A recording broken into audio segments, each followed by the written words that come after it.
So how you feeling after that? How long did that take you? I guess we should explain that because now that we're live, I probably should have set that up better. I think you've been doing something pretty cool. I don't know how long you've been doing it, but like, how did that come? How did that come about?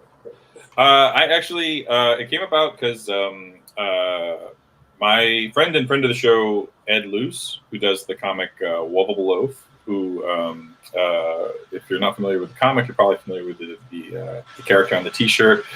He's sort of like he's the wrestler, a very hairy wrestler who usually surrounded by cats. I don't have to. You guys know who Wobble Loaf is. So Ed Luce is has been kind of like, he's a friend and kind of a mentor to me. Has been for a while. He's been super supportive just in general. Like when I had questions about the industry, he's the guy I would go to ask. So he I don't know how much. He had this sort of opportunity to paint this mural at the Titmouse, which is an animation company here in beautiful downtown Burbank, or not downtown, near downtown Burbank. Beautiful Burbank, we'll just say. So he had an opportunity to paint this mural, like ginormous. The thing's a fucking beast. It's like 10 feet high by like 80 feet. And so Ed normally lives in San Francisco. I live in Los Angeles. Knowing he was down, in the area, I hit him up to come and join us for dinner. And I was like poking, like, hey, how's the mural going? And I think a lot of these things, like, you end up sort of like biting more than you can gag on. And so after a few days, he was like, yeah, if you still want to help, I'll have to take it. So I've been helping to like paint this mural. He had everything sort of like already. By the time I came on, he had everything sort of like penciled in on the. I think he used a projector to pencil in the sort of roughs that he had done onto the wall, and it was really just painting in it's like paint by numbers, like filling in that sort of like, oh hey yeah, looky there. Shaky cam, courtesy of me, a guy who can't seem to hold a camera straight without making it look like you're on the deck of the Titanic. So if you kind of like, it's kind of hard to tell, but it starts in sort of like, it's that sort of classic hell, purgatory, paradise. I'm a little partial to the paradise section because that's the part that I worked on the most. All that blue sky. Part? Yeah, all that blue sky I painted, and I painted a bunch of the cats. So like I would kind of flat in some of those clouds, those cotton cannon clouds. I helped out with a few of those. I would flat in, and then Ed also had. I mean, Ed did. Like it was all his work. Really, I was just a minor relief. But it was totally awesome to get to like. First of all, like for two reasons, it's so amazing. Like it's just amazing to be a part of something like that. Second of all, although the walls are a little tall, I didn't have to get on a ladder. Like sometimes murals are like way the fuck up, and that is not pleasant. But this was none of that. The Titmouse people could not have been nicer. And sorry, I just got a text from Ed saying thanks for the shout out. So yeah, no, it was totally a blast. We just finished it last week, and I think it looks amazing. It's really cool, and I think people were really happy with it too. Yeah, it looks sick. Well, and the cool thing is obviously, it's art style and work is awesome. But, like Titmouse is fucking great. So that be able to do like something that cool and then also do it at a place that's like equally like doing awesome content is pretty cool. Yes, and I don't want to while I was working, I got to meet. There's a couple that are the owners. I did not meet the gentleman of the couple, but I did get to meet the lady, and she was, just so fucking rad. I don't you meet some people, they just have this sort of air of cool around them. So that was neat. And I don't know if I can say this. So when you walk into this is their new HQ. When you walk in, there are these on either side on each wall, left and right, there are these van molds, that are sort of looks like it's like the half of a van. It's all painted, like with that kind of van art, airbrushy van art. But then if you open the door, the van door, like it opens and it opens into a screening room. It was just the coolest thing I'd ever seen. So they went all out to make this building just phenomenal. So that was neat. And there were other murals there too.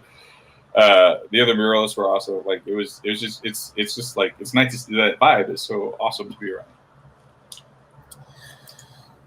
Yeah, it's pretty cool. I mean, I gotta close. Now I'm distracting myself from that. I mean, they did some Rick and Morty stuff. I interviewed. I forgot his name was Justin Rowland. So I mean, we say we're on equal footing here. Our careers, Jack. No, they do a bunch of cool stuff. They did any cool thing you liked on Adult Swim. Like they were on Venture Brothers. They were on Super Jail. Did you ever see Super Jail? Yeah, it's fun. I feel like Prison Pit and Super Jail are sort of like weird cousins, in my mind at least. Yeah, I don't know if they did. I think we've talked. Shit. There's that one. It's just a pilot. They only ever did the one. The Korgoth? Korgoth, yeah. Oh my god, that's my. Yeah, so fucking good. After the show, I will post on Twitter my favorite clip. I learned how to sort of use Premiere Pro just so I could take this clip out of the YouTube clip and excise it. But I'll post it to Twitter. Look for it. It is the funniest 30 seconds of television. But that will be after the show. The greatest comic book of all time with Mr. Kyle Overkill and his non-problematic fave, Crypto Jack Foster. Yeah, I don't. So, I'm trying to think. The only other, nothing in comics happened this week. Eventful. I'm aware of. Another quiet week in comics. Yeah. Except for that, it's a dumpster fire, and I'm just not going to do interviews anymore. It's apparently a waste. So I think the only thing we've talked about Suicide Squad that's technically out today. I'm really excited to watch it tomorrow. But what'd you think of the Why? Did you watch the Why the Last Man trailer? You know what? No, I didn't. What did you? It's a cool trailer. I don't know. I think we talked about it before. I had never read it, and this is it either early this year or the end of last year. I bought the omnibus and read it, and just thought it was all right. I didn't think it was the greatest thing. It was. It was good. It felt, and it's probably when I read it, but it feels really dated when you read it. And I saw people talking about that today. Obviously the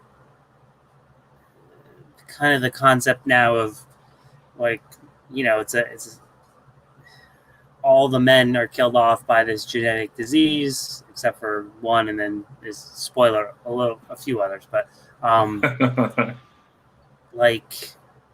do you deal with transgender how do you deal with that concept in the current day? And I don't know if they'll address. That was people talking about that, but I don't know. It was just one of those ones where it got to issue 40, and I was like, oh, we're still. No, it's got Walking Dead-itis for sure. Yeah. I will say, I think at the time that it sort of started to, not when it came out, but when it started to kind of ratchet up in popularity, I think Vertigo had sort of Sandman as sort of the jewel in its crown of sort of Vertigo-y titles. Sandman was wrapping up, and it was kind of I think when Game of Thrones ended on HBO, where they're like, what the fuck? We gotta find something else to get people to come subscribe.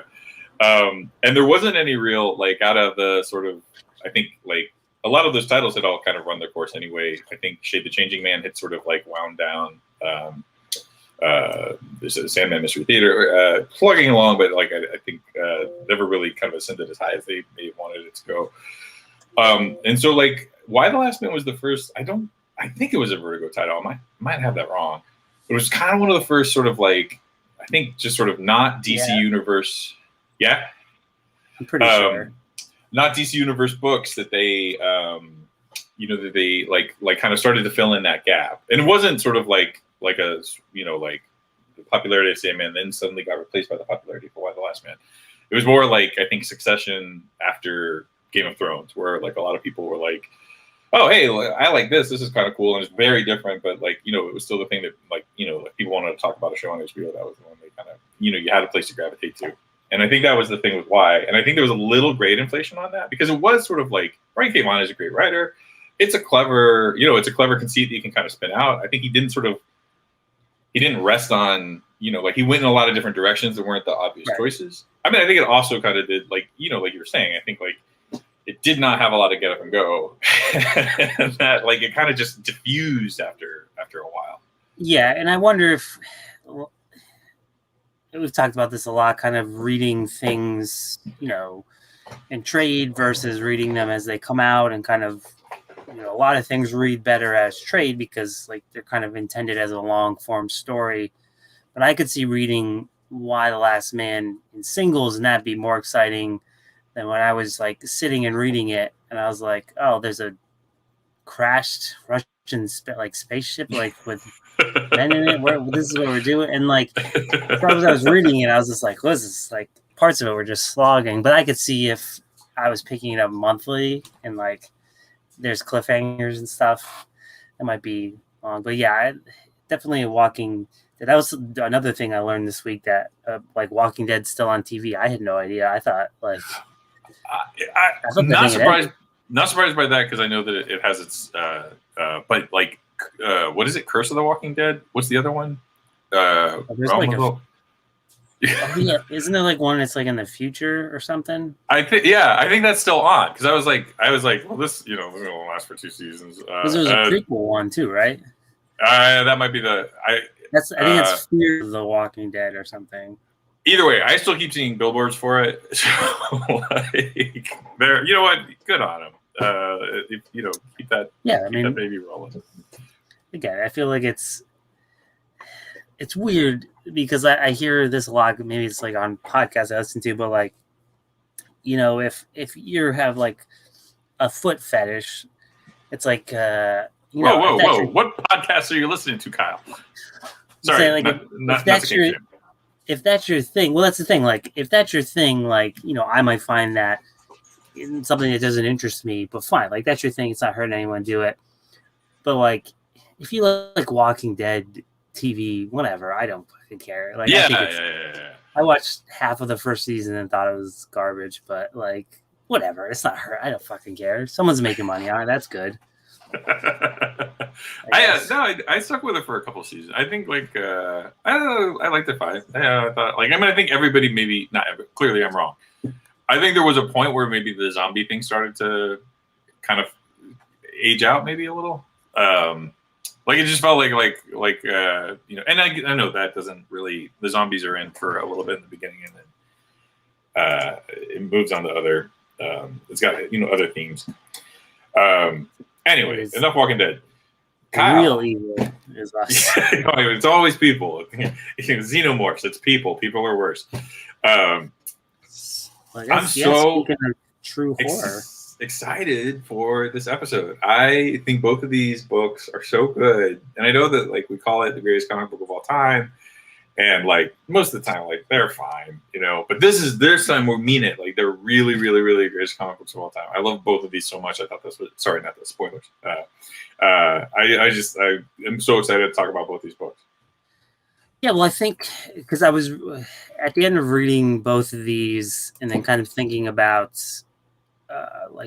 picks for next week, I was like, I think I want to go to kind of more like the goofier stuff we've done just like for fun, because I was like reading these ones almost feels like I hadn't picked this because I felt like this was like like one of the obvious things, and I realized it's still kind of at least my picks kind of both of them are like I feel like they're not talked about. Maybe they are and maybe we just don't see it, but like honestly it's like two of the best like standalone stories for these characters. Maybe one. I mean, I don't know if it's spoiled. I've never read Namor book I've enjoyed. And maybe it's because Namor's not in this book at all, but like I fucking love it. That's the secret. Don't put him in the book.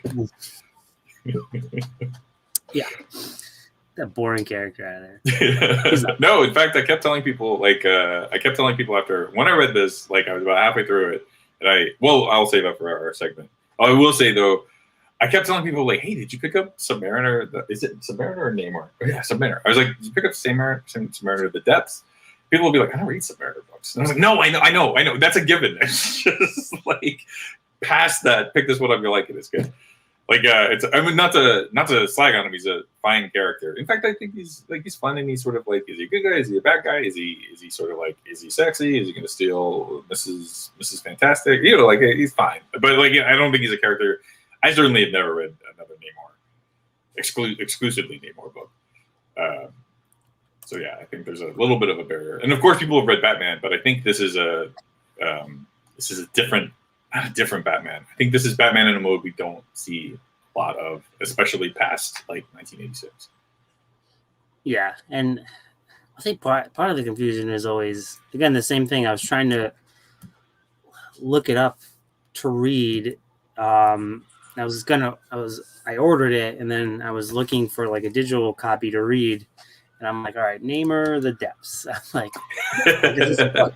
And like we can't settle on a goddamn name. Like Submariner is obviously the first name and like his first thing, but like he goes by Namor. So sometimes he's called like, and in the book he's specifically Namor. They don't ever call him Submariner. Yeah, because he isn't the Submariner yet. Yeah. But again, that was a misnomer to put that on the title. So which one do you want to do first before we? Let's do Batman, because I feel like if anything, people have read that one probably first. Maybe I think it's maybe a little more straightforward. I don't know. They're both kind of. Yeah, we'll do. So my pick for greatest comic book of all time that I read this week is Batman Gothic by Grant Morrison and Klaus Janson. I guess technically it's called Batman Gothic Romance, right? Or a romance? A romance. Which is weird. Like, I think it's a better title, and they don't use it. I wish they would, although then it would be like Batman : Gothic : a romance. Although I have to say, same problem with Submariner. I hit a couple of my local comic shops to pick up the new collection. And I couldn't tell, like, do they file it under Legends of the Dark Knight? Do they file it under, is it just sort of Batman Gothic? And it turns out, I don't know, because they didn't have any copies. They did? Yeah, I have the deluxe, which I think came out last year. Yeah. I looked it up on Amazon after, because I was like, oh, you know what? I do actually kind of want to have this. There aren't a ton of Batman books that I want to hold on to, but that's one. I was able to find. There's a trade paperback, I think, from like 2009, like a slim volume, which is fine. I had that one, and then I thought I had the singles, but then I realized this is one I always get confused with the Cult as well. I'm like, I have the singles too, and I was gonna pull them out, and then I did, and I was like, oh no, this is the Cult, because the Cult was in those prestige format. Yeah, prestige formats, which are fucking great. Yeah, this was in Legends of the Dark Knight, which I think is like one of the greatest things they ever did, and they kind of brought it back in the was it maybe like 2012-ish, around then. And there were some great ones, like Trad Moore did one, like Dave Lamplum did one. Oh, they were that cool. Trad Moore is amazing. Yeah, cool. But they kind of, again, like I don't know. I would love more of that, because like this type of Batman story is one I really like, because it is, it's technically 5 issues, right? Yes. Yeah. And it's just like this self-contained Batman story that is like so tight and so like quirky, but at the same time like it's kind of spooky, but it's got like all the cool elements of Batman. It's kind of spooky, but it's still got like he's still a detective in a sense. He's doing a little bit of detective work. It's got like the typical origin stuff, but like Morrison takes a twist on it. Like it's just like so much fun to read, and it just feels like the like kind of a atypical Batman story, but like twisted up a little. And it has like kind of because this is it's not early Morrison. Was this from the 90s? I think it's from 1990, right? 90. Yeah, I looked it up because I was curious, like where this falls in the Grant Morrison discography. So, and I feel like this is almost like peak because it's like a little past Doom Patrol, and like what I like so much about Morrison is kind of what he does in this, like kind of sewing a bunch of storylines all at once, and like he has no problem devoting 2 pages to a girl mindlessly walking through the city awkwardly, and like it doesn't really have a payoff until like the end where he just like he has no problem like kind of filtering these storylines and they all kind of come together. He has no problem like kind of having like white noise in a comic book, which I love. Yeah, that's a good way of putting it. But the story specifically, so these like mob bosses are being killed off in Gotham. They're being killed off by this man called Mr. Whisper. Total Grant Morrison name, if ever there was one. He's one of the most like Grant Morrison bad guys. And so the mob bosses seek Batman out for help because they think he's the only one that can stop him. In a kind of ballsy move, I like. With the fucking the inverted bat signal, like that's and like Batman being like, "Oh, fucking pissed, that was so good." He's like, he says something like, "How dare you?" Like it's he's at his most gothic in that. So this is like it's weird. There's two sorts of Batmans throughout. There's like when he's wearing the mask and he's just emo as fuck Batman, and he's sort of like, Gotham is a rotting hellhole, and you're the ones who made it die on the rot. Never fucking flash that light at me again. Sorry, I'm cussing up the story. Does he say like I'm the king of hell, or you're in hell? Later. That's his first sort of like that's the big Batman stops a crime moment. But that's when your first notice is like it wasn't just sort of like with even more Morrison villains, like those like gobbledygook talking guys with like half masks. With the word half mask, does that ever get fully explained? I don't think so. I think it's just, I was like, are these proto mutants from Dark Knight Returns? I was like, are these like Mr. I remember reading it the first time, like, oh, is this like Mr. Whisper like henchmen or something? Because they're talking and like his whole thing is like kind of the poetry aspect, and he's like giving these notes, and it kind of like preludes their death and kind of like signifies the way they'll die. So they're like talking, they're talking kind of like in this broken English. But yeah, they're just there to they don't even get beat up. Like he just shows up.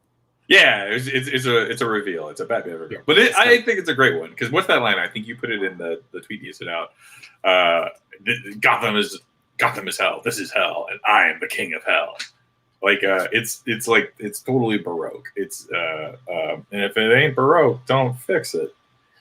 Well, and like what you were saying is like, so yeah, you have it is like such like almost like Frank Miller-esque Batman, and then when he's Bruce or when he's in a setting where he's not Batman, he completely turns it off, which is so great. Like he has no problem kind of like chucking it up with Alfred, and like which is cool to see because like he doesn't go back to the Batcave and he's not a fucking dick to Alfred. Like he's like a cool dude. Like no, they're awesome, and I also love his Alfred. I love his Alfred here because I think like he's very dry, he's very witty, like he's constantly sort of making little like like he's just a perfect foil, and I think Batman is sort of talking to him.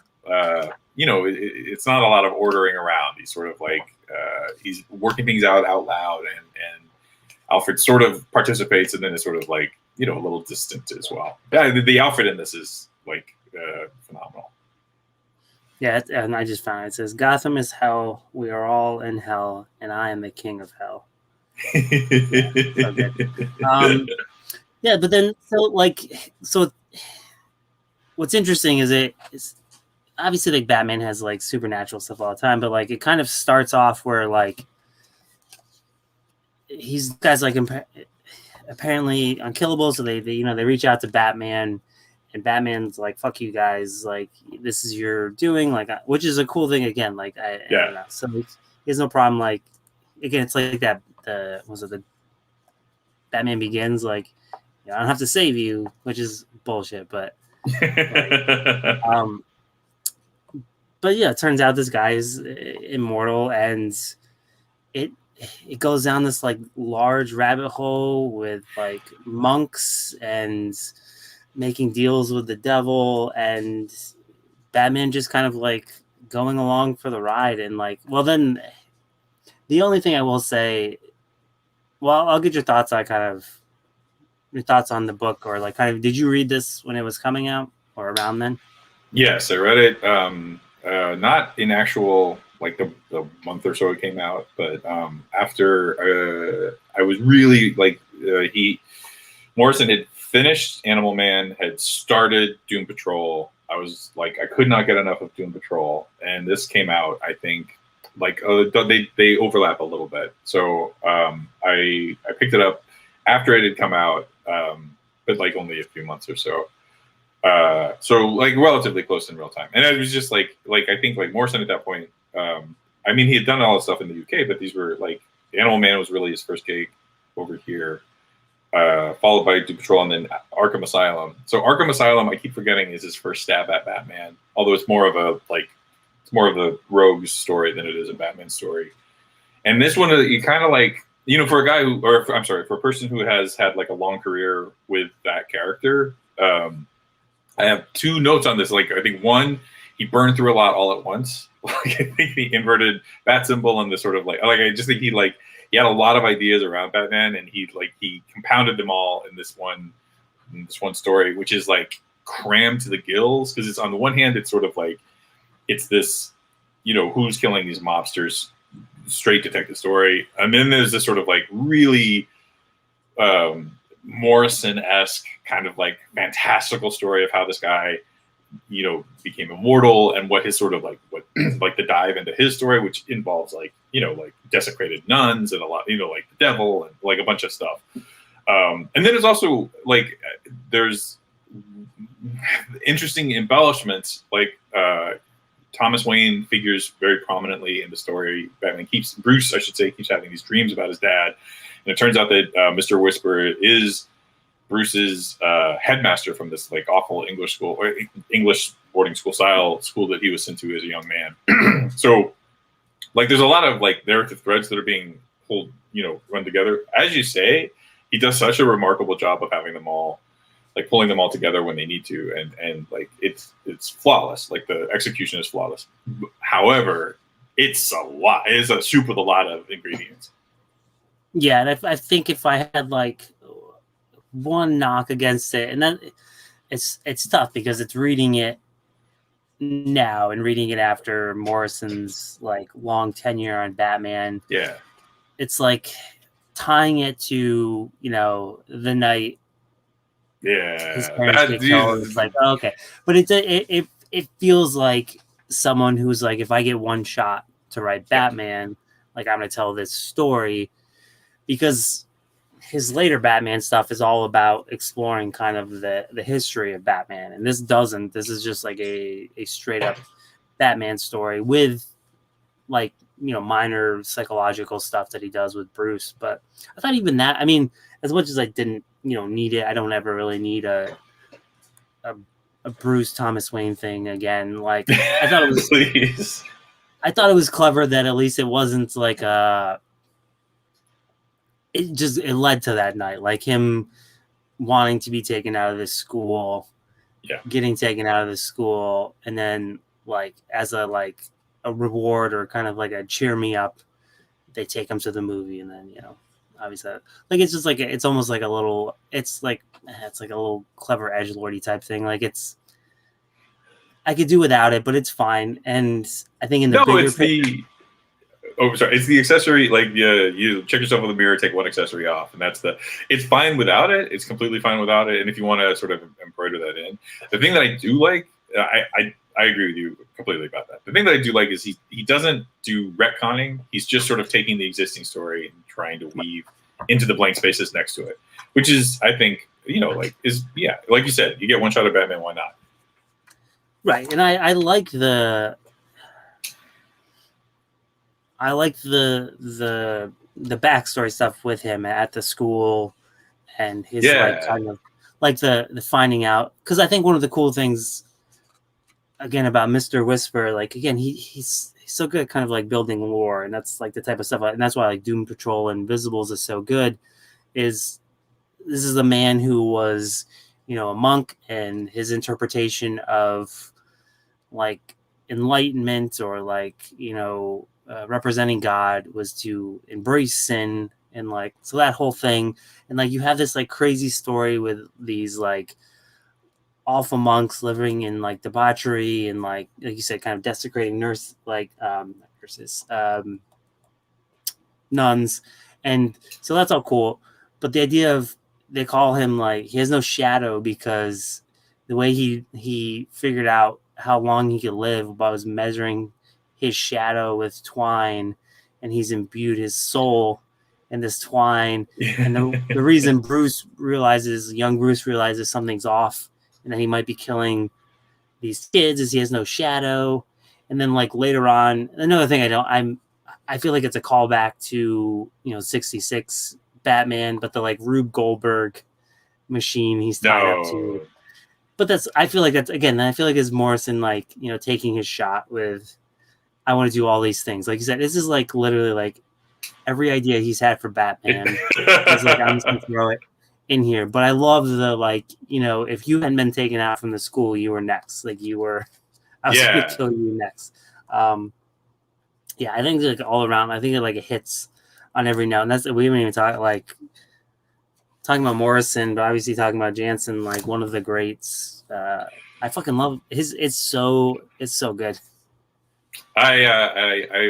So no secret to longtime listeners, I'm a huge Bill Sienkiewicz fan. Bill Sienkiewicz, like I think the the inker he's most frequently paired with has been Klaus Janson. And I think as far as sort of like you got chocolate on my peanut butter, you got peanut butter on my chocolate is like Jansen, and there's a lot of style overlap, which is also to say like Jansen's work. The Question. It was like one of the early versions of The Question.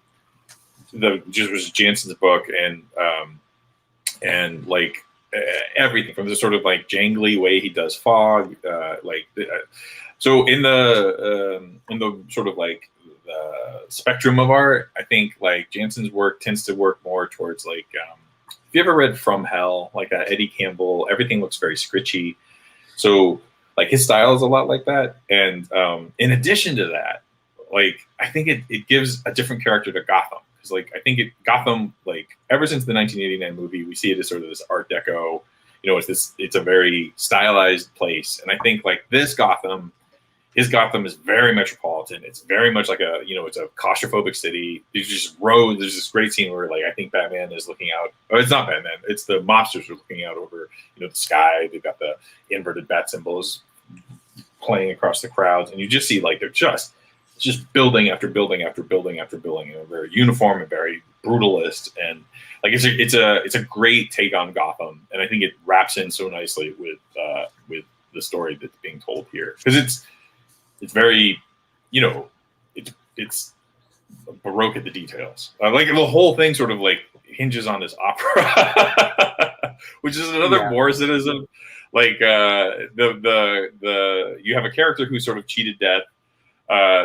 The way that he was able to figure out and sort of deal with the devil that he made meant that he would get 300 years, and his 300 years are up. So he's trying to outmaneuver the devil is the ultimate sort of the larger plot. He's he's a wonderful character. Like you said, he's constantly leaving these sort of like poetic notes, and the notes sort of are, florid and give a little hint as to how he's going to kill the person. And his story is overlapping with this sort of production of Don Giovanni, which is, I did not know. I had to go from this one, and it's a guy who also is trying to cheat the devil. At the end, the devil dramatically appears as a stone statue and claims Don Giovanni and drags him into hell. Foreshadowing. And like that is a sort of, like I think like taking Batman and tying him directly to opera, like it's a thing that feels a little it feels rich, and it is. And I think that like it just to say like this came out in 1990, so the first Batman movie is like 1980. Is it 88 or 89? So like yeah, so like Batman is kind of going through, like, once that Tim Burton film comes out, like Batman really kind of changes. And I think like we kind of think of Batman, like the Batman since then, is a like he's a lot of things. He's a vigilante, and he's this sort of like unbreakable creature of the night, and he's sometimes like his methods are questionable. But like I think historically prior to that, like Batman, he started in detective comics. He's a detective. He's always outsmarting like this rogues gallery of people who sort of tax his intellect rather than he becomes a brawler. Bane, those characters come later. And I think that like like you say, Morrison does this great job of like, I think, mining deep into the sort of character's heritage. And this sort of like, I think because of the time, it's partially like the idea of Batman as a detective is still sort of like, is still a way that people are writing him. But like, as compared to say, Alan Moore, I think like Morrison layers on so much of his own sort of like, I don't know how to call it, extraness, like with the sort of like supernatural story, with the opera, with the, like it feels like it's a Morrison story that just so happens to star Batman versus like, this is just another piece of the Batman history.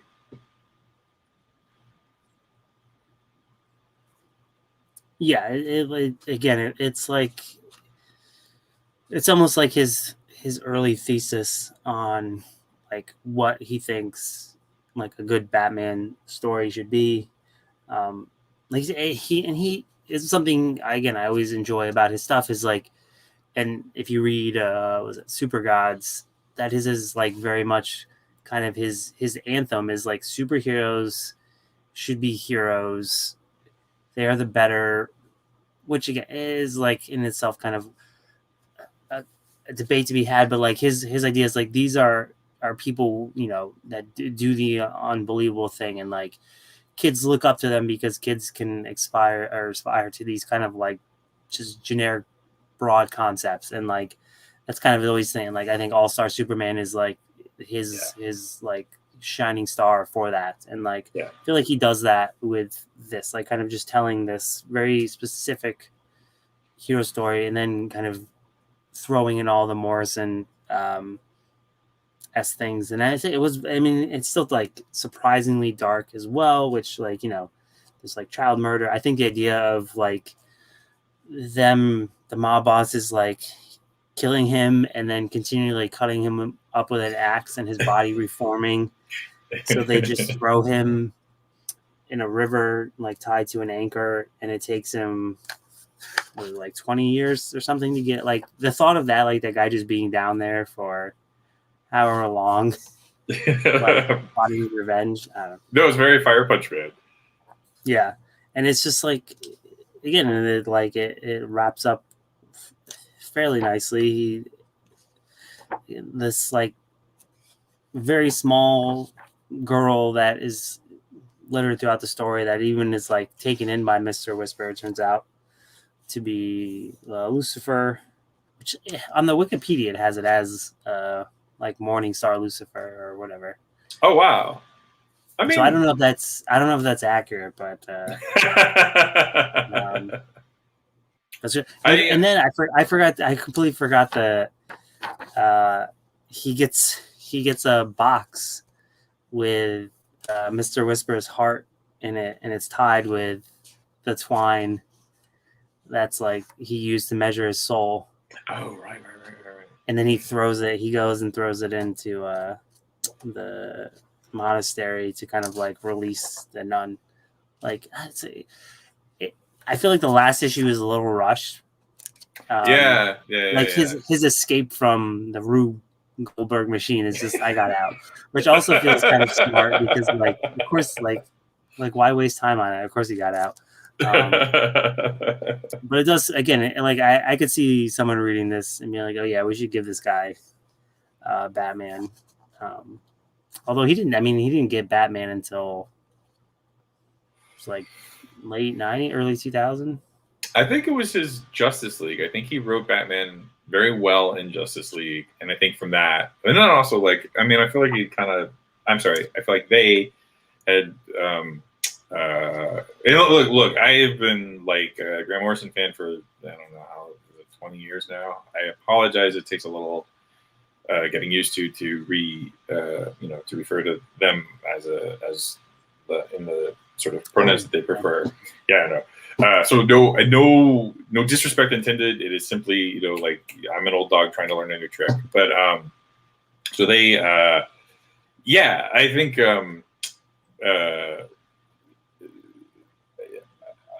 they've done so many like where else are you going to go like apart from like start taking a stab at the big the big three.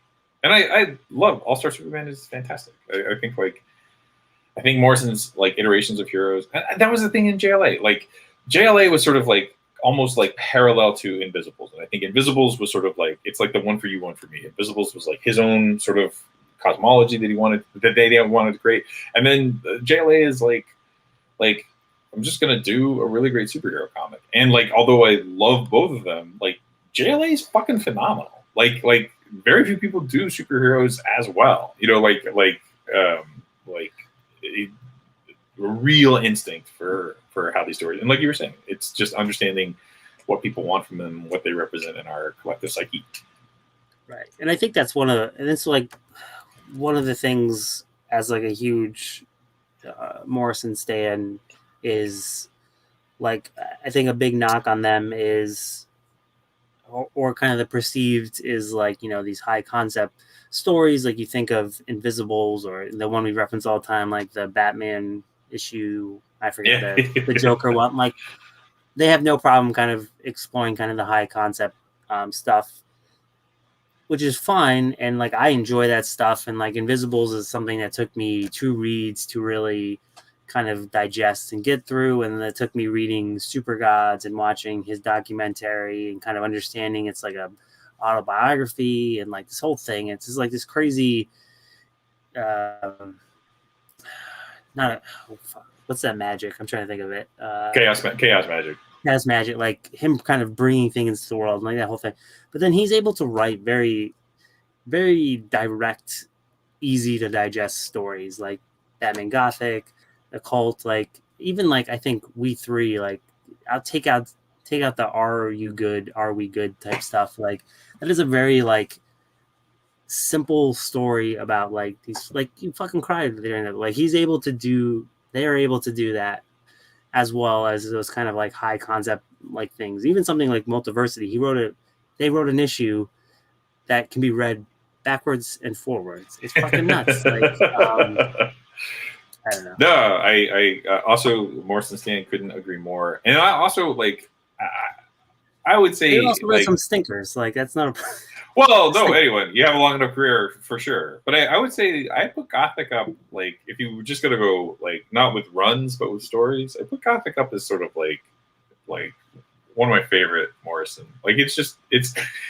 we were kind of taking the piss out because there's so much in it, but there's so much in it is part of the joy. I just think it's like it delivers. It's packed to the gills. It's a total like it's just everything you want a Batman story to be, and so much more. Like it's just more than I think a lot of people were doing with Batman at the time. Yeah, I think this and the Cult, which that is who's that with? Oh, that's Wrightson, right? Wrightson, yeah. I think those two back to back.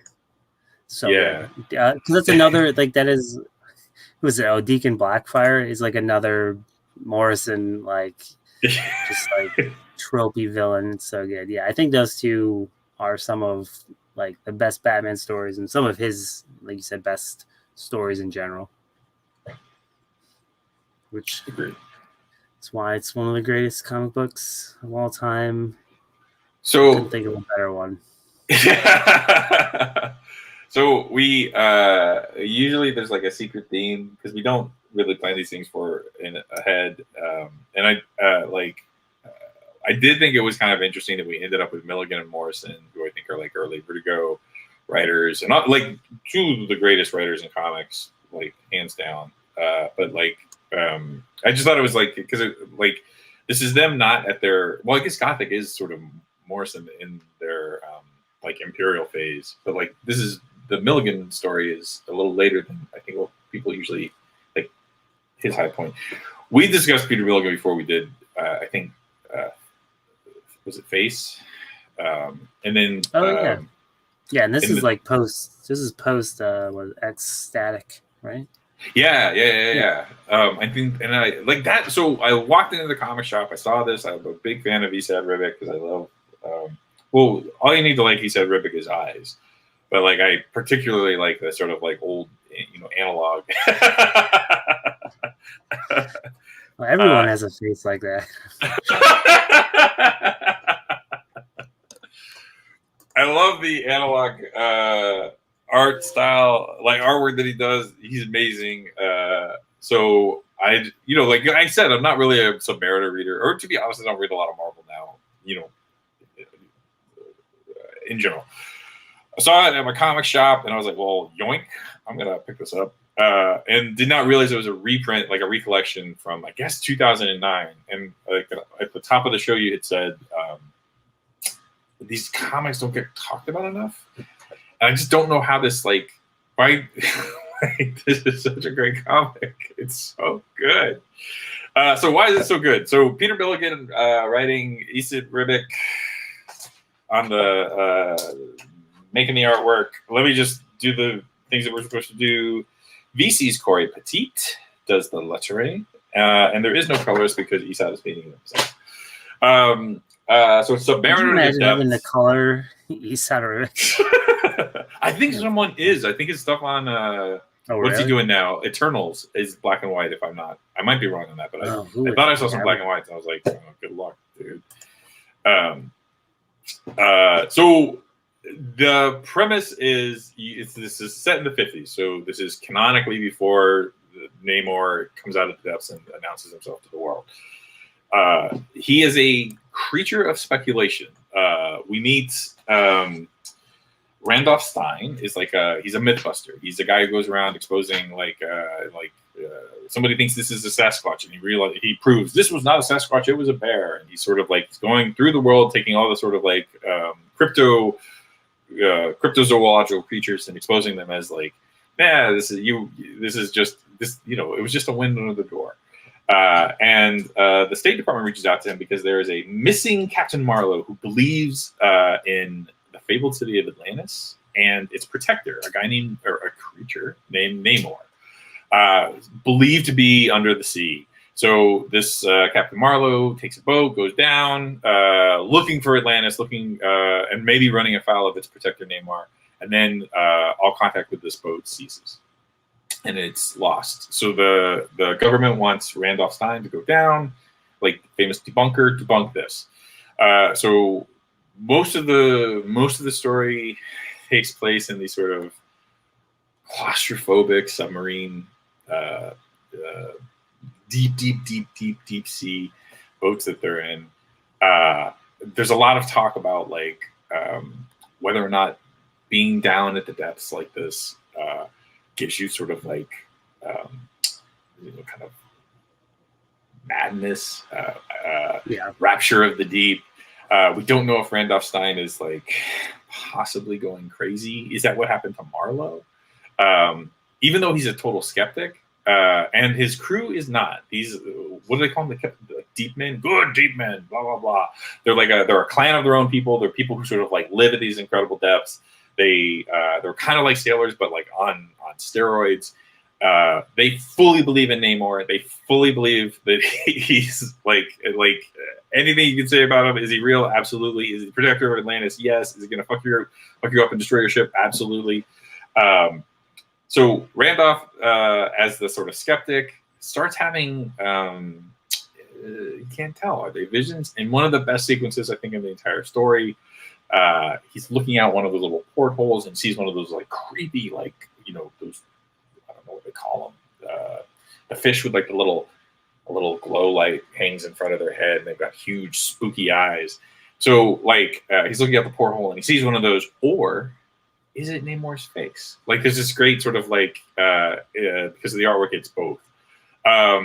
As the story progresses, we find Marlowe, and then as the story progresses further, maybe we run into Namor. So, as Kyle mentioned earlier, Namor isn't in the book, which might be the secret to why it's so great.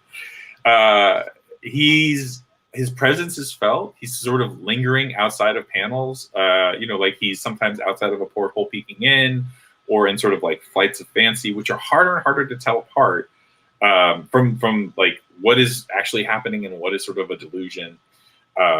He's sort of, you sort of see him around, and his presence is being felt, but you don't actually ever, or for the most of the book, there's no actual interaction with him. And what his motives are and what he is, like, are no one's met Atlanteans at this point. Are they humans? Are they monsters? Is he a sea monster? Is he like, does he a cannibal? Like, what is this? What is this creature? And if it's not, you know, the Fables of Atlantis, what is it? So these are sort of questions that the book poses. And I think I just love the idea of taking a character that we sort of have so much history with and we know, and then sort of just like flipping the script on it and being like, what, you know, like if you did not know what this person is before you ever knew the mutants, what would you kind of suspect about mutants? And sort of like starting there and then just drilling down. And like, as much as it's a story about like this skeptic's search to disprove the existence of this urban legend, it's also sort of like a great undersea paranoid, like, are you succumbing to sort of the rapture of the deep tale as well? And we learn more about Randolph Stein and like what a good or maybe not so good guy he might end up being, as well as sort of like the spoilers, increasingly expendable crew who are on these deep ships. I have talked for a long time. Kyle, what did you think of the depths? I much like you, I think the two names attached were something that always intrigued me. And this was one when you brought it up last time. It had always been on my radar because of, again, both the two of them, specifically Esau. And I was like, I gotta read this book. And it's a Marvel Knights book. And it kind of just was always like something that got pushed off. I had never read it. I was one. I don't know why I had never taken the time to read it, but so I read it for this, and it's so good. It's like I'm jealous because like this is like the second time you've picked a book that kind of skews into the Lovecraftian, like nightmarish book, which is like my fucking like bread and butter, and I've never picked one. But yeah, it's like it's very kind of like with Gothic, like taking a character and just exploring very specific elements of him. And again, this isn't like about Namor at all, but it's about like kind of the concept and using him as a piece of the set dressing and building this really great story around it. Like it's very claustrophobic. You get just tons of like back and forth dialogue, and then like it's kind of like Event Horizon type, like, and then it kind of like delves into the thing when they find the other ship, and you know everyone's like ripped apart on it, and like I said, it's just the like kind of looming terror of Namor throughout. Like they do such a good job of kind of hiding him in places, and you see him, and just like I think you get invested in this character and kind of like, again, are they crazy? Because you go into it like his name was the guy with the fucking you know, wings on his boots, like this goofy guy, and like when he shows up, he's like this like demonic like sexy beast monster. Like he's got the like sharp teeth and like Oh yeah. it's so good. And by the end, like again, like you said, it turns into this guy who's kind of set out to debunk this, and in the end, like has to debunk it for the like safety of everyone. And like I don't know, it's so good. It's like, and it's another one like where Gothic, there's like just so much thrown in. Like it is like every page there's something new, and it's all these like ideas for Batman that Morrison wants to explore. This is very much like there's not a whole lot in terms of like plotting in this, but it's all about kind of the dread and these character interactions and kind of just the arguments and the investment you get in that. Like a whole like outside of them going down, finding the ship, and then the resolution there, like not a whole lot happens. And again, Namor is literally in like a couple pages, but like again, it's not about that. It's about this kind of like character exploration, and like these larger ideals of people going mad in the depths. And it's just it's so good, and it is like the perfect East Side Rimmick book. Oh yeah. The lighting in it is so it's one of those things, and I feel this way with most art where like I'm like I don't know how people do it, and I always feel that way specifically with painting, and like looking at some of this stuff, like I can't comprehend how you put that on paper. It's those drawings where people draw like the real things, and you like that's not a drawing, that looks like a picture. And it's just like one of those things with Eastside Rebek stuff where I'm saying I can't comprehend how you would even do that. I have no idea. So I agree, and I also I don't know how he did it. I think there's two sort of there's two aspects to it. I think the character work, like each of the characters is I don't know how to describe it. He's a naturalist, like he paints people very realistically, and yet they also have these sort of like very expressive faces, and everyone is goggle-eyed. I don't know why. It's some aspect of the bends, and it's a little. I mean, maybe for this story, not for the rest of his career. I don't know how to explain that. It doesn't get better, but it works because there's a I don't know, it just kind of lends a sort of like uncanniness to the characters, and it's not that they themselves are uncanny per se. It's just that the sort of experience that they're in. Once you're in this, as you submerge, and they're like down Mariana's Trench. Look at him there. Yeah, like he's That's sleek. Like my favorite. It's so good. Yeah, he's sleek. He's partially a monster because because you really never interact with him, and like in these scenes where you see him, you don't quite. Yeah, like look at that. It's like something out of the X-Files. Sorry, we're for the people listening at home, we're pulling up the images. He's got these sort of like just shark's teeth.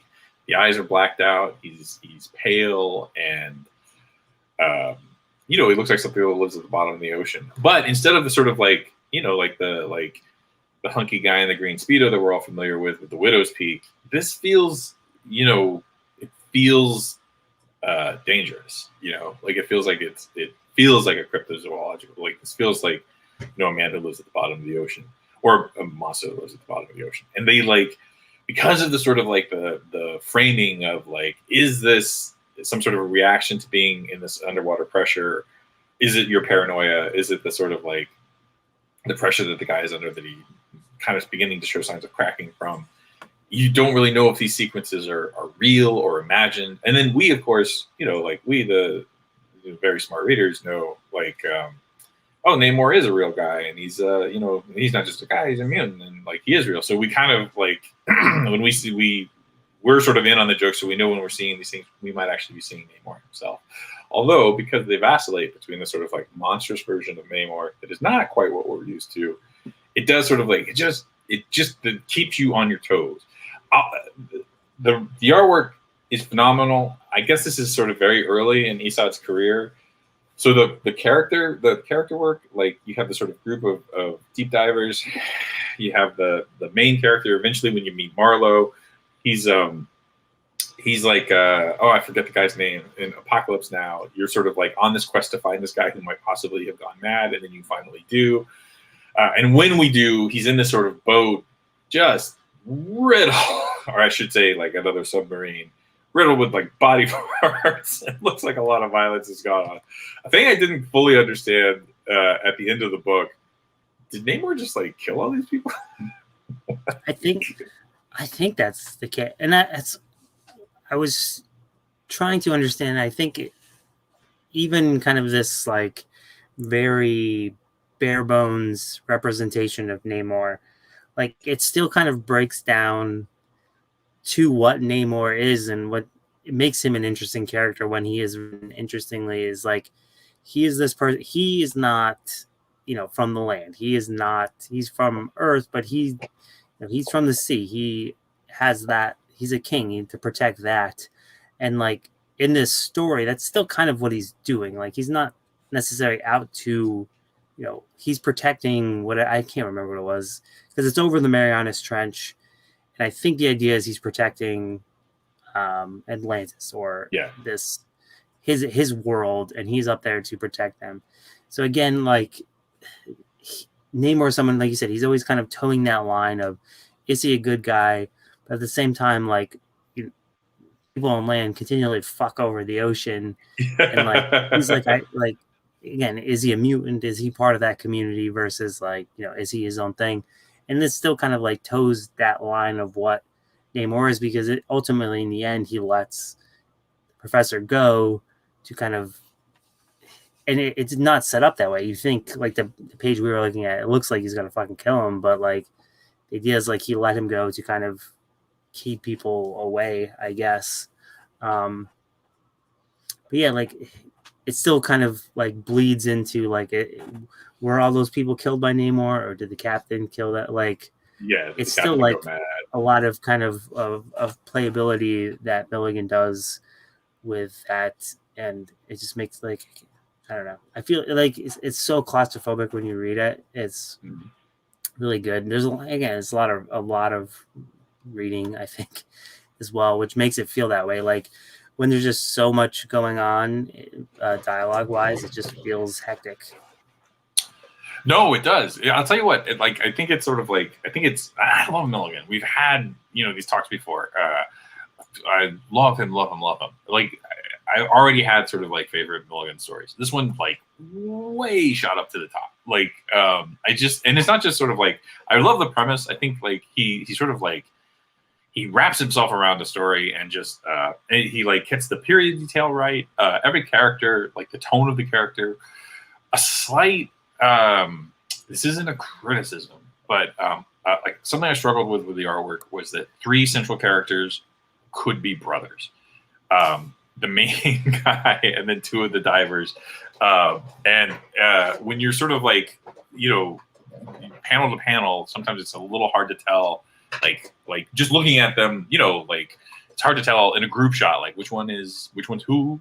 But the writing is so concise. Like you sort of like everybody has like, you can tell every character by the way they talk. And so like, even in those scenes where like, you're in a large room and there's a bunch of people talking, you still know, like, even you can't quite tell from the artwork who's who, you still know from the dialogue. And that is like, I think like it's, it's incredible that it's 5 issues long. Like, it doesn't feel like it. It feels very cinematic where you feel like it's like a 2-hour movie. It doesn't feel over long. It like kind of is remarkably underwritten. And yet something filled up those 5 issues, like, and it's all sort of character work. And I think a lot of the panels that you had just shown, a lot of moodiness, which is sort of like, so in addition to Rivek's like phenomenal, like just these characters and their expressiveness, this fucking submarine is like, and I kind of like, on the one hand, I'm in total awe. And then on the other hand, I'm very angry because nobody should be this talented. Like it it's so sort of like kind of beautifully realized. and it's not an easy thing to paint. And like there are two things that you're trying to capture. One is just basic architecture, like what does one of these things look like, and then like you're also trying to convey mood. So you want it to look like every room you're in, you're a little too big for. Every like hole you have to go, or I don't know what the words are. Every corridor you walk down, you have to dip your head to not bang it. So like everything feels like you're in this really, really, really confined space, which adds to that sense of paranoia. And then when you see the sort of expanses of water, they're never like inviting. You know, it's always just like this swirling dark mass. There's sea devils, which I guess are the equivalent of dust devils, that can crush these sort of like these deep sea boats. It is like it's just such a virtuosic book, and I think from like what you see a lot of the time is like the first issue, everything's phenomenal, and by issue 5, you know, like there's a lot of Scotch tape trying to get stuff done on a deadline, but like from the very first panel to the very last one, it's just every page is a masterpiece. And I think doesn't he sign most of them? I don't know. You know what? I got the Conan. He did a Conan standalone story, and like almost every page there's this beautiful panel. And you'll see like a little east side underneath it. Sorry, I got them confused. But yeah, no, he's like this completely phenomenal. I mean, both. You know what? Like I think they're both. Yeah, I'm looking at it now. He does sign a lot. If I could draw and paint like this, I might. You know, remember like it's not Pavarotti, but those sort of like old opera singers. They would they would be singing the songs, and then they would sort of like wave their handkerchief. You know, as like people would throw them roses and like, thank you, while they're singing. It's like signing the pages you go along. But you know what? Totally, the guy's a genius. Well, I think we've talked about. I think kind of like Morrison as well. Milligan is someone who, like, you think of, you know, Shade, and we talked about Face, and then obviously the dude wrote, you know, Ecstatic, which is one of the like most satirical like meta books that existed, and like he's able to write this, and like he picked up after Morrison, right, on Animal Man. Yes. Oh, for that little, it's a brief little. It's a thing, but those like they're so good. They're like those are like some of the most underrated things, especially following Morrison, which is like such a thankless task. Great conclusion. Like to have those, I think those are like looked past because they're so good. His take on those, and like he's just like Justice League Dark, and like his range as a writer is really fantastic as well. He's just kind of able to encapsulate whatever he wants to write. And again, I think, I don't know. I mean, I'm always like, I don't know what's underrated or what's not, but like he's someone whose name is something. If it's on a book, I will read it. Again, to something like this, like if you told me, I wish I was reading books at this time, because this very much reminded me of what's the thing right now, He-Man, where people are mad. The He-Man cartoon, you know, has He-Man all over it, but he's, spoilers, killed in the first episode. And like I can imagine picking, I mean, I don't know who's a Namor fan, but I imagine picking up this book with these insane covers that all feature Namor, and like he's not in it at all. But by issue 3, they're pulling out their hair. You know, like, yeah, are you gonna put them in the book or not? But I can't imagine who doesn't read this and be like, this is fucking, like, this is badass. Like, which like same, like I watched He-Man with my kids. It's fine. It's good. It's like, it's not bad. Like I don't need He-Man to be in something if you're going to tell a cool story. I mean, it's not as good. It's nowhere near as good as this. Like, dog shit compared to this. But yeah, like I think the balls to do that and tell like an interesting story, it's cool. And much like Legends or Dark Knight, whatever it's called, Legends of the Dark Knight.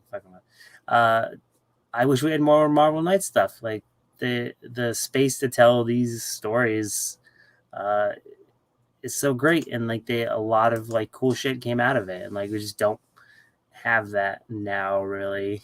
I think DC's trying to explore it with, you know, their whatever it's called, Black Label stuff. That's been like hit or miss, but Yeah, I would prefer this a million times. I think much like the uh, Spirits of the Earth, that Spider-Man book. Yeah. Like again, that was like a random, Knights type thing, and it's great.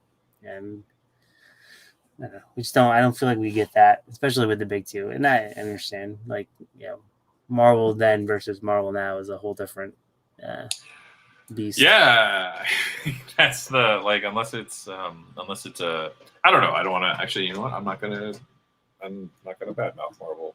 Um, but I do agree. I think that I think both of these books are sort of they're taking a character you're very familiar with, and you're sort of like putting him in a context that you're not always isn't the obvious go to for it. So Mariner maybe a little more, but I think Gothic by layering in all the Morrison touches, which are just just so I think um, I think they were still very early in all those little a lot of the stuff, the chaos magic stuff, like the bit with the string, a lot of that felt very fresh and very new at the time.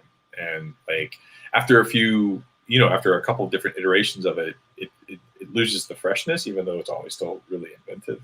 But just to sort of get it while it still just feels new and magic is great. And then I think Milligan, I gotta say, first of all, Ribic is phenomenal. What a treasure. And I mentioned the Conan story. I think it's Conan 15. I might have it wrong. You know what? Just check it out. Look it up on eBay. Standalone story. It's about young Conan, but it's more of his sort of I think there are certain things that he's a great he can do anything. Those X Force covers are testament to that. But there are certain areas that oh, this is it's perfect. I think Submariner's a good example, and then Conan is a second.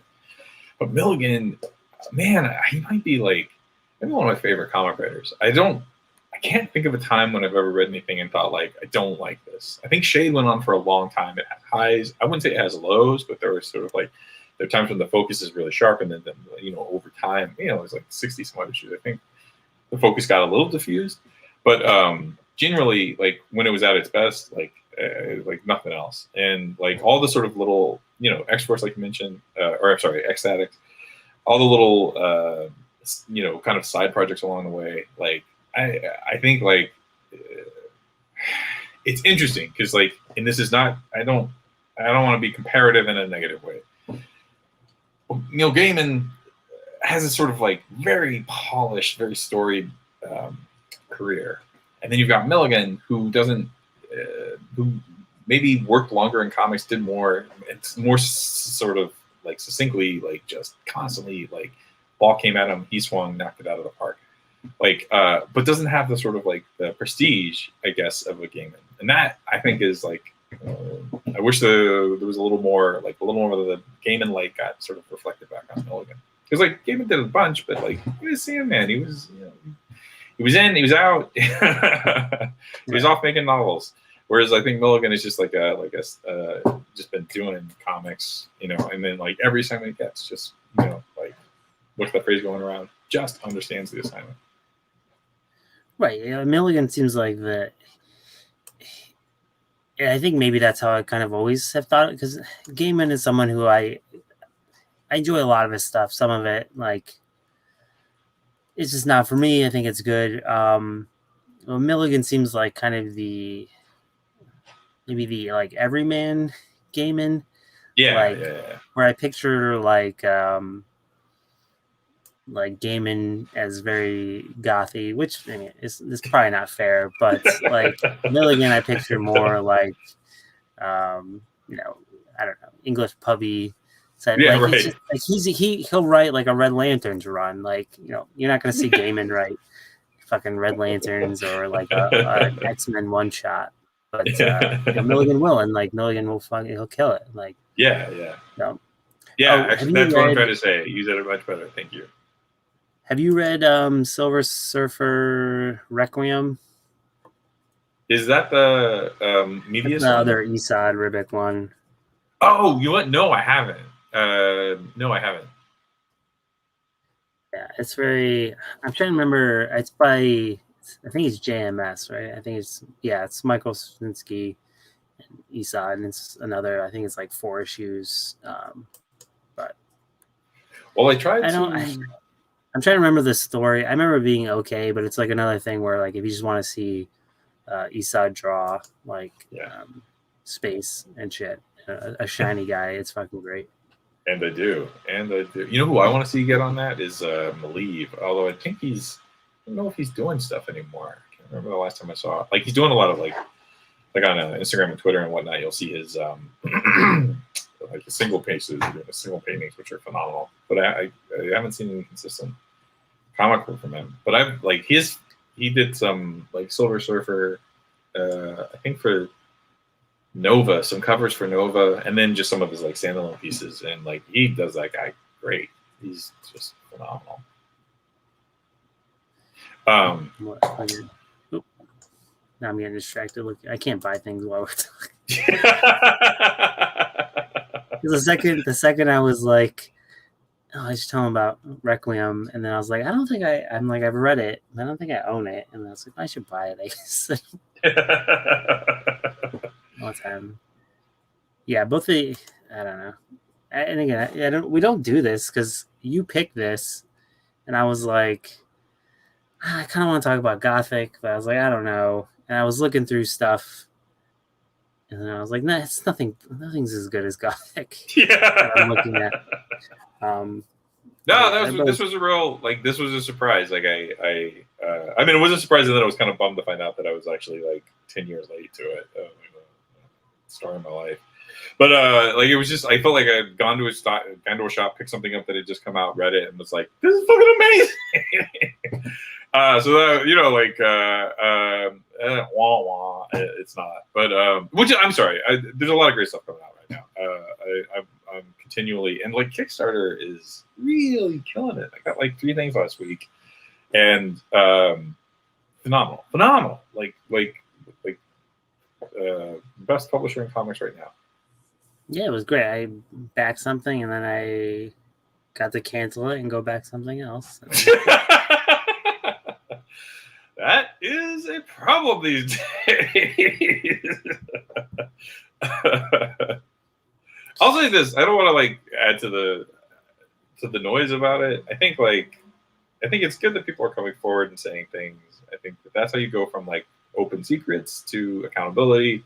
And like I think like every industry goes through this sort of like period of reckoning around that, and you sort of figure out how to handle it. You figure out how to do it. You figure out how to like respond to the people who make accusations respectfully. What publishers are supposed to do, how everybody is supposed to sort of like. I mean, it's messy right now, but I think like the more it happens, the better we get at it. And then like after this happens, what do you do 6 months later? What do you do a year later? What do you do 4 years later? Like the Frank Miller, brouhaha. Like, is apologizing enough? When you've apologized, I don't know. It's frustrating to go through with it. People that it's frustrating to learn someone you like is not. I mean, that's a frustrating part of it. That's frustrating, but on the same token, it's better knowing these things than like getting caught off guard and hearing like, oh yeah, this guy was an asshole for 15 years and pushed all these people out of the industry and yada yada yada. I don't know what I'm saying. Yeah, and I also, I mean, like you said, it sucks on some level because again, like, I mean, just. I have no problem saying it. Like obviously the Al Goffa stuff, like we had him on Pages and Panels. Someone whose art I fucking loved. He was one of my favorite artists. And then tying that to Brandon Graham, who in the past, again, someone I really enjoyed. I think Prophet was one of the craziest things that existed, and his ability to kind of bring together this like Murderer's Row of great independent artists, and then he brought people on for backups in the stories and gave a lot of people a shot, like to find out that he's not a great person, and then for Algalfa to kind of die on the hill of defending this guy, like, it fucking sucks. Like at the same time, like, there's so many great comics out there, and creators, and again, like, it's no skin off my back if like I just don't get it. Like I don't have to back it. I don't have to put money towards it, and like if that's what it takes, like there's no shortage of it out there, and in the end, if there is, I'll just go play video games or I'll go read prose. Or, like, although I was like, I'm just gonna read more manga, and then I was reading something, and I fell down some rabbit hole of something, and I was like, there's a shitload of manga creators who are like in jail for like child pornography. I was like, what the fuck? Like, I just want to read. I collected like a bunch of what's that? I never know how to say it. Like Rono Kenshi. It's that samurai with the backwards sword. Oh, okay, right. Yeah. That dude's like in jail for. It's like, oh my god, Jesus Christ. So, well, I hate to tell you, if video games is going to be your way out, bad news. Yeah, I don't know. Well, fuck it. Stick to.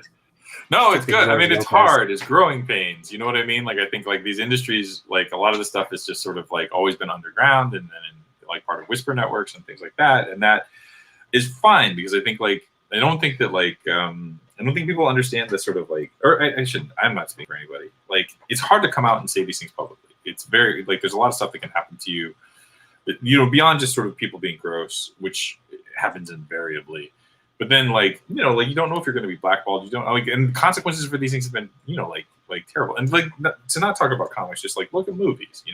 Like sometimes you're very powerful people, and if you are the squeaky wheel, you don't get the grease. You get sort of blackballed. And like all the stuff with like Scott Rudin, Harvey Weinstein, it's hard to to go from sort of like an open secret that people, if you are in the know, but then like it's hard to also then sort of say like, hey, don't buy that book. Like a person I don't want to out says this about them and blah blah blah blah. So like the power of sort of like coming out and making that narrative public is that then people can sort of make decisions, like you're saying. You make these decisions, like I don't want to support this book, or like I do not like the way this guy handled this, or I feel like as a person, as a backer, I'm owed more than just your sort of like milk weak tea response to this. So like the transparency is better, and it's at the cost of just, I guess, like you just have to like, then like we all can make our own decisions on how we want to respond. Like, and that is, I think, like we're moving to a better way of being, and right now it's that sort of like it's just growing pains, and it's hard because I think like in a lot of these, I mean, full disclosure, I know both parties in the. I mean, I have had conversations with both parties in the latest dust up, and like it sucks. Like it fully sucks. Like the way people act around you may not necessarily be the way they act around other people. The things they say to you are not the things that they'll say to other people. It could be, like half the stuff that came out in the last couple of years. You hear about these people you have a lot of respect for. You really like their work. I think particularly with like the sort of sex pest thing, it's God fucking damn it. It seems like such an easy thing to not like immolate yourself on, but apparently not. So I don't know. It's progress in the right direction, even if it all feels like just fiasco after fiasco. Comics. Time to have a comic book show. Yeah. So yeah, Masters of the Universe. I did not mind that they killed him. I thought that was like that's a great place to start. I'm pretty sure they're gonna bring him back. I heard that it was spoiled for me. Boy, was I angry that people are like, they killed He-Man. Like, Skeletor? Hello? Who the fuck cares about He-Man? Look what they did to Skeletor. Oh, Skeletor, Mossman. Well, what? again, we don't have to have, but like this, it's half the season, people. Like oh, I don't want to watch a He-Man show where it's not the whole season. Like it's only half the season. Like you know how they make plot lines, right? Like You're not new. Like, did you see a body? All right. And again, like, I mean, it's working out for me because I found, I guess was there a He-Man in like 2002 or something? They rebooted it at one point. And I Is that when found, the toy line kind of restarted? yeah. So With those like really awesome sculpts. Yes, yeah. The Motu, the Four Horsemen stuff. Yeah, but so they rebooted the show and it didn't run very long, but they collected it on DVD, and I found it at Salvation Army. So it's like this, like milk toast looking, but so it's hard. It's hard to find. So I found it for like $1, and it sells for like 100 something on eBay. And now, like, the more that people are like, this show sucks, like, let's go watch old stuff. I'm like, yeah. Push that up to 200. Baby. 150. Yeah. You want to watch your, you want to watch your bro He-Man. I got it for you. I'll sell it to you. It's not a fucking thing, but. 2 plugs, if I can. I saw Green Knight and really liked it. And I know that if you want. I'm so jealous. Summer blockbuster, it's not your jam. Like it's there's not a lot of action. There's no no, there's plenty. You know what? There's some sword fighting. Like it's slow and moody. It's slow and moody. But beautiful. I mean, it's a spell that kind of like you get cast in, and like it's fantastic. I think he's very natural. Like my problem is like because like I showed Colleen the trailer. I was like, I want to see it. I have wanted to see this movie since it was announced. Like 2 years ago. Like everybody. Like I was like, this is like the movie I want to see. And like the trailers like frame it almost as like a horror. And I'm like, it's not. Like it's like this, Arthurian story about like I'm like, it's not a horror movie. She's like, well, it looks like a horror movie. Because I always like, watch Hereditary. That's not a horror movie. It's funny you say that because the movie it reminded me most of is Hereditary. Because it's not in the sort of, it isn't a horror movie. Like it's suspenseful and there are moments that are creepy, but like it just has that sort of sustained like weirdness. Like there's a palpable sense of weirdness and a little bit of dread throughout the whole thing, and like. It's shot like that, where like also the atmosphere, like the noises you hear, like it's very I don't know. There's a lot. I think it's because it's a little on the it's what would be the word minimalist. It's minimalist. So like because it's so minimalist, like you're focusing extra hard on all these other things. It's a treat. I mean it's not for everybody, and if you want like a summer woohoo movie to like yay Delta, it's not the one. It's not the one for that. And then the other thing, so a comic book that I read, I don't know. Do you know Atari Force? Atari Force? Yeah. Sounds familiar. So this is like going back in the 80s. Like I think this is back in like 1984. Initially, DC had paired with Atari when they had like consoles and things. They would like you buy a game and you get like a little Atari Force mini comic, and they are not great. As you might tie-ins.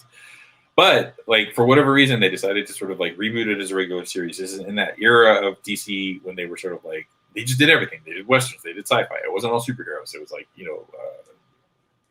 anything. They did a lot of weird stuff. This is when like Swamp Thing, like Alan Moore comes on Swamp Thing and they make that weird thing. So they rebooted it, and the series started like.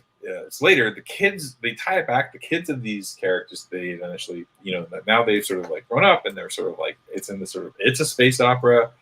There's kind of like the kids have superpowers. So there's sort of like a mix of superheroes and sci-fi. It went on for 20 issues and then I think ultimately just couldn't sustain itself. I think everybody just thought like Atari Forces is an Atari tie-in. It's not good.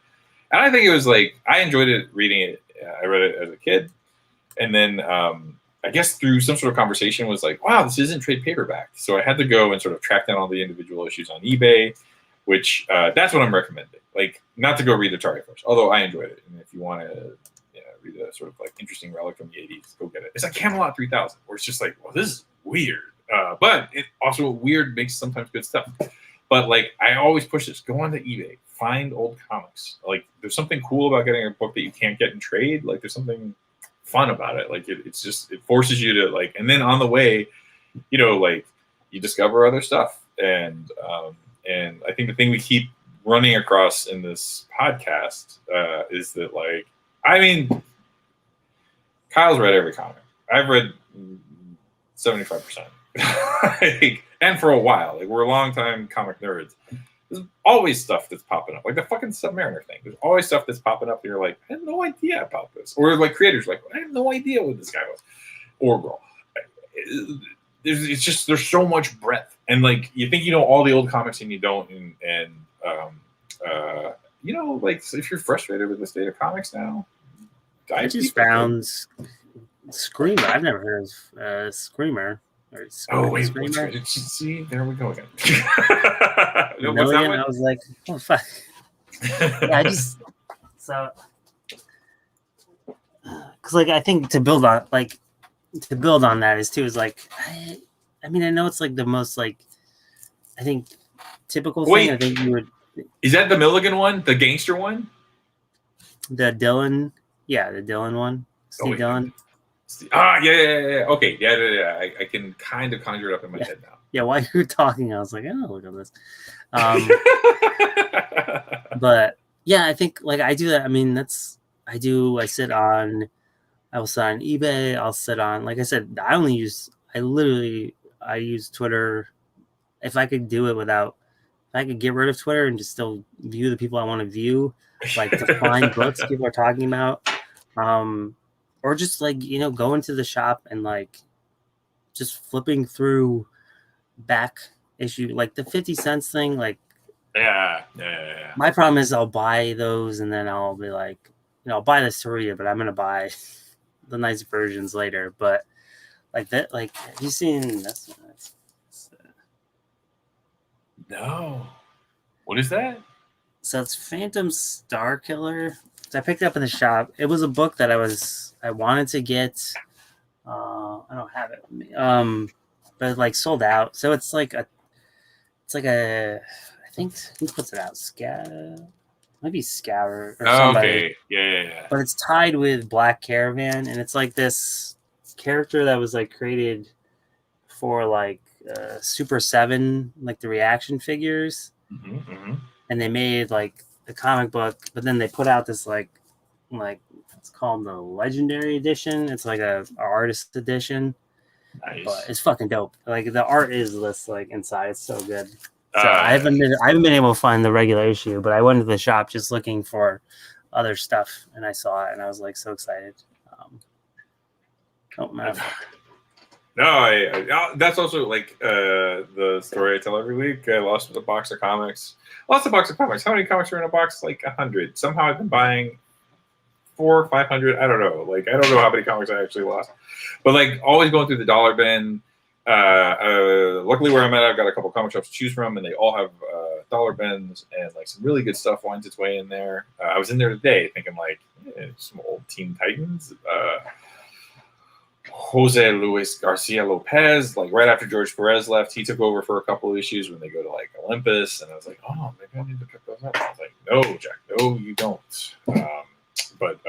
No, totally. So that's what I recommend. So it's a recommendation. Go see Green Knight. It's a lot of fun. It's moody, so, like, be prepared for a movie. I went on a matinee, and afterwards I went and I got a hamburger, which was also really good. So, not very relevant, but, like, it's a good matinee movie. Recommend hamburgers. No, this is great. We have this sort of, like, LA institution called the Apple Pan. So if you're in LA, go to the Landmark on Pico and then get a burger after. Yeah, so it's just like, wow, this is a perfect afternoon. And I don't have one lined up for next week, but I do think. Is that going to be our Transformers episode? That's what I was thinking. Either yeah, let's do the yeah, I want to do Goofy, so I'll do Transformers. I do want to do at some point like a young adult, like kids picks. Oh, right. But yeah, we'll do, because honestly, I haven't read I haven't read the Transformers New Avengers in probably like 8 years. But I remember being I don't think it's gonna be one of our it's actually good, but I remember it being fun. So we'll see. No, you know what I've been reading as I've been enjoying the Rise of Rise of Cybertron, the Netflix show, which the new season, the season Kingdom, has started. I'm gonna give a cautious. Say, did he? Yeah, when the first day he got up early and he went in the basement, and then I saw him like a little later and he watched 6 hours later. It's the Beast Master. Is that what they're called? No, Beast Wars. So like I'm a little like I feel like I disengage at that point, and I don't know those characters, and like there's a part of me that like it's ridiculous to turn into a car, so like why is it more ridiculous to turn into a panther? But some of that kind of like it's a little less engaging for me. Although honestly, it's easy watching. Like you can kind of go into a receptive state.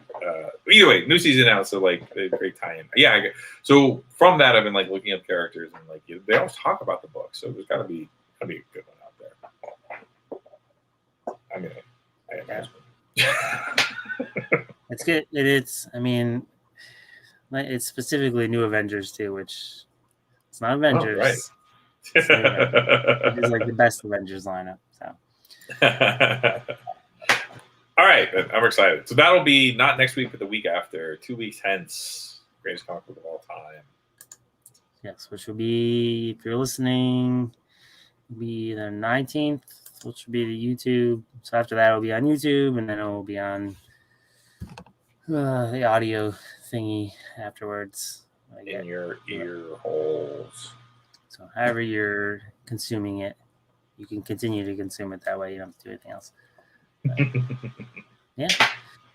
Kyle, where can people find you on the internet now that you're read only on Twitter? I am at Kyle Overkill on Twitter.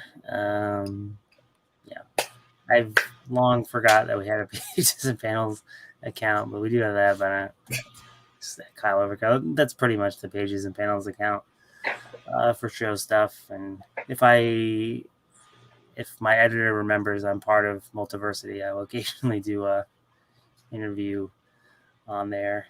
Which actually did one. I felt pretty good about that one. I'm not big on my interviewing skills, but Baloney, you did a great interview. But I don't know what's the one you're talking about. Oh, I did so it was with Justin Rowland and Tess Stone. Right.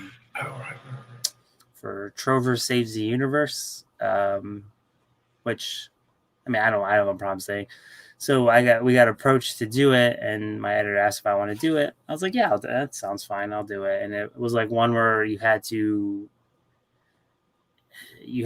be on a call and like wait to go in, and it was like you had to deal with because it's through Skybound, and so there's this whole thing. And so I did it, and as I was like reading the book and researching it, I realized like Justin Rowland isn't actually doing anything with the book. He just created the Trover stuff for the video game, and Tess is doing everything for the book. I was like, well, I just want to talk to Tess. Like, I don't like. I realized Justin Rowland's like, obviously famous and he's funny, and like I like his stuff, but like, so I had to ask questions that would be rope him in, associated with both people, which again was weird having to like. I gotta ask questions to try and include this guy because he's famous, but luckily it was fun. But yeah. So, what about you? Twitter at the Villainist. If you go around this time, you'll see a bunch of the Wobbable Loaf mural. I had it as a fleet, but I guess RIP Fleet. Finally use it and then they close it. Also on my Instagram, and you make Wobbable Loaf, right? That's you, right? I do not. That's no, very confusing. My friend that you know what? There's I think people got confused. I think people that don't know me kept thinking that I was the guy in the pictures. I mean, I think that also all I did was all the artwork was Ed. All I did was a little bit of flatting and very little. I did a few days, not much at all. It was all totally Ed. Although really nice to. Oh, you know what? Here's the coolest thing about it. Actually, being up on a ladder, or I'm sorry, just 8 long hours of work with somebody. I think as we become adults and as we sort of make friends, we do it in these smaller bursts. An hour here, we'll get dinner. 2 hours here, blah blah blah. And then over time, you sort of get a person's backstory and you fill in all the gaps. But I forgot these. I think when you were younger, you would have these sort of you're just stuck with a person for the day. You really get to know each other in a different way, and that was really fun. I'm friends with Ed, and we are, I guess in a loose sense of the word colleagues, but you spend a week or so on 8 hours a day. You got nothing to do but talk to each other. You really you just get a what is it, a 360? I'm bad at math. A 180. You get a really full view, and that reminded me of being young. It reminded me of the friendships you would make when you were younger. I think modern adult life doesn't allow for these long stay up all night talking kind of experiences, and that was really it was great to really bond in that way. I think that was the nicest part of the whole thing. So I'm sorry, I don't even know what I'm talking about now. Ed Loose, Wobbable Loaf. And if you haven't read the comic, I'm sure most people have. Check it out; it's so great. It's it's wrestling and death metal and and there's a bunch of cats. It's sort of it's part of that sort of SF. It's a Fantagraphics book, so it sort of has some of that vestigial indie stuff. But it's also just it's a fun narrative. It's fun to it's a fun narrative with a thick, full universe filled with lots and lots and lots of people, characters, and diversions. Yes, so I didn't realize I never plugged in my laptop. I was like, I'm about to die. Oh, okay. Why is it so dark? 5%. Perfect note to end on. Always plug in your laptop. Don't forget to we will be back in your phone. 2 weeks with Transformers and other fun stuff. It'll be a fun week. We'll bring you down with scary seamen and. Whoa! Wait. All right.